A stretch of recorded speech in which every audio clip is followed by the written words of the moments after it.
प्रत्येक A B belongs to capital A के लिए यदि क्रमित युग्म ए बी आर में है तब बी ए भी आर में यदि है तो उस संबंध को हम बोलते हैं सममित संबंध, सिमेट्रिक रिलेशन। ये किसके लिए होना चाहिए? तो प्रत्येक A B belongs to capital A के लिए यदि क्रमित युग्म आर में है तब। तो यहां जो शब्द है उसको आपको अच्छे से समझना होगा, यदि तो, इफ देन।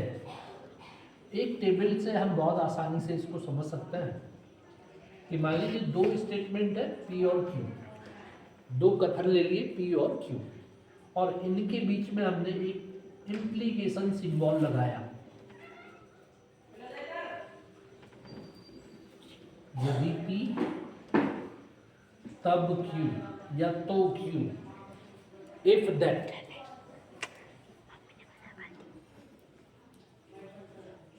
पी का ट्रुथ वैल्यू हो सकता है ट्रू और क्यू हो सकता है ट्रू। पी हो सकता है ट्रू, क्यू हो सकता है फॉल्स। पी हो सकता है हमारे पास फॉल्स हो और क्यू हमारे पास ट्रू हो, और सिमिलरली पी फॉल्स हो और क्यू भी फॉल्स हो। चार ट्रुथ वैल्यूज हो सकते हैं, दोनों ही ट्रू या दोनों ही फॉल्स, पहला ट्रू दूसरा फॉल्स या पहला फॉल्स दूसरा ट्रू।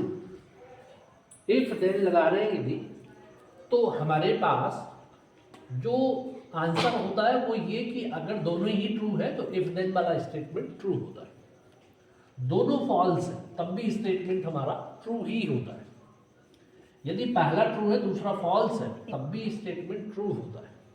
केवल हमारे पास समस्या तब है जब पहला ट्रू हो और दूसरा फॉल्स हो जाए तो स्टेटमेंट हमारे पास हो जाता है फॉल्स।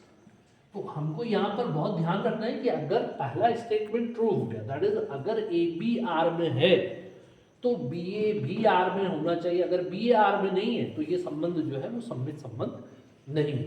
लेकिन यदि पहला फॉल्स हो गया, that is A B R में है ही नहीं, ए बी आर में नहीं है, तो बी ए आर में हो या बी ए आर में नहीं हो, स्टेटमेंट के रिस्पेक्ट में हमारे पास जो संबंध होगा वो सममित होगा।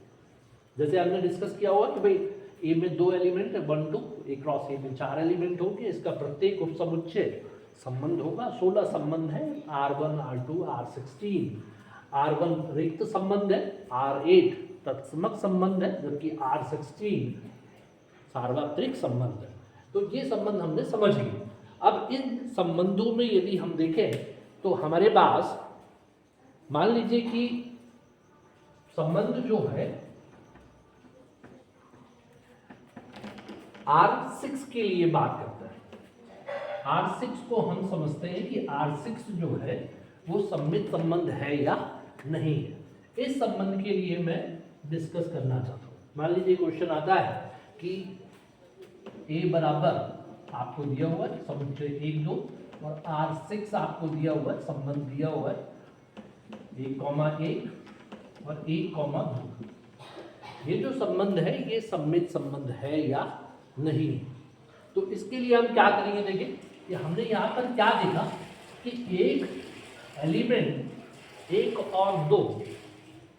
और 2 यदि हमने ले लिया कि एक कैपिटल ए में है, 2 भी कैपिटल ए में है, तो एक क्रमिक युग्म हमारे पास बन रहा है कि चूंकि 1 और 2 जो है, यहाँ मैंने ब्रैकेट नहीं लगाया, इसका कहने का मतलब ये है कि एक जो है वो ए का अवयव है तथा 2 भी ए का अवयव है, और हमारे पास इनसे बना हुआ एक क्रमिक युग्म है 1 2 जो ए का अवयव, जो आर का अवयव है, दैट इज R6 का अवयव, संबंध का एक अवयव है 1 2।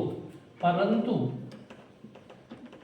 अब यहां पर आप समझ सकते हैं कि 1 2 तो आर में आ गया, दैट इज पहला स्टेटमेंट तो ट्रू हो गया। परंतु हम देख रहे हैं कि यहाँ पर 2 1 जो है वो आर में है या नहीं है। तो 1 2 आर में है, परंतु 2 1 जो है वो आर में नहीं है। अतः ये जो संबंध है, अतः संबंध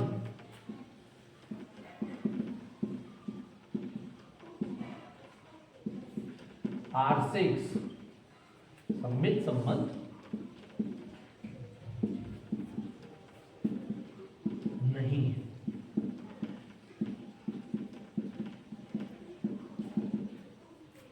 पहला स्टेटमेंट ट्रू है लेकिन दूसरा फॉल्स है, अतः संबंध सम्मित संबंध नहीं है।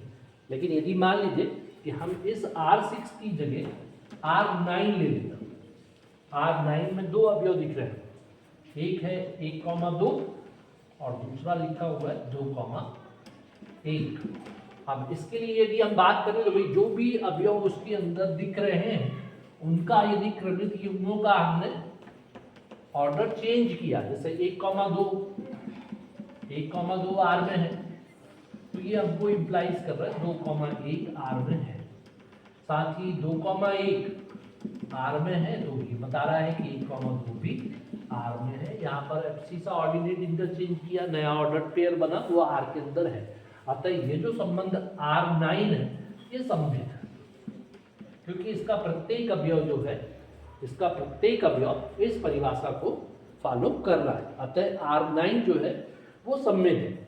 लेकिन वही अगर R10 की बात करेंगे तो ये सम्मित संबंध नहीं है, बिकॉज 1,2 इसके अंदर है, 2,1 इसमें नहीं है।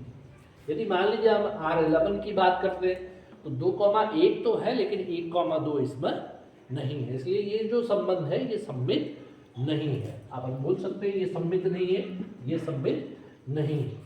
मान लीजिए कि मैं इस संबंध के लिए बात करता हूँ R13, तो ये जो संबंध है ये भी सम्मित नहीं है, क्योंकि इसमें एक ऑर्डर पेयर आपको दिख गया 1,2 और जिसके लिए 2,